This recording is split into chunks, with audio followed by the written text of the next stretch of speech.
ખેડા જિલ્લાના નડિયાદમાં cyber crime પોલીસને મોટી સફળતા મળી છે। પોલીસ દ્વારા રૂપિયા 13.56 કરોડથી વધુના સાયબર ફ્રોડ કૌભાંડનો પર્દાફાશ કરતા બેંક એકાઉન્ટ ભાડે આપનાર અને લેનાર ટોળકીના 5 શખ્સોને ઝડપી પાડ્યા છે।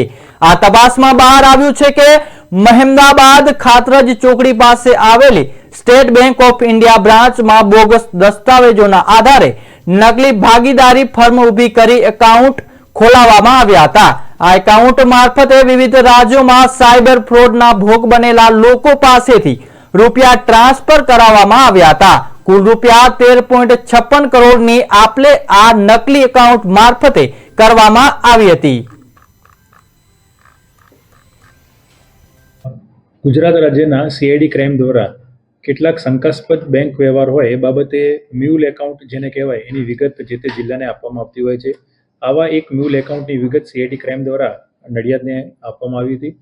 એમાં આ તપાસ સીઆઈડી ક્રાઇમને સોંપવામાં આવી, જેના આધારે તપાસ કરતાં જાણવા મળ્યું કે ખાતરજ ચોકડી મહેમદાબાદ ખાતે 3 જે આપણા આરોપી છે ગિરીશ, પિયુષ અને નિતેશ, એ લોકો એક ભાગીદારી પેઢી બનાવી એસબીઆઈ બેંકમાં એક એકાઉન્ટ ઓપન કર્યું હતું અને આ એકાઉન્ટ એમને સુરતના જિગ્નેશ અને ધવલ એમને ભાડે આપ્યું હતું। આ જે એકાઉન્ટ છે એસબીઆઈનું, એમાં 1 જુલાઈના રોજ 12 કરોડ કરતાં વધારેના અલગ અલગ વ્યવહારો થયા હતા અને સેમ ડે એ પૈસા એ બેનિફિશિયરી એકાઉન્ટમાં અલગ અલગ એકાઉન્ટમાં જતા રહેતા હતા।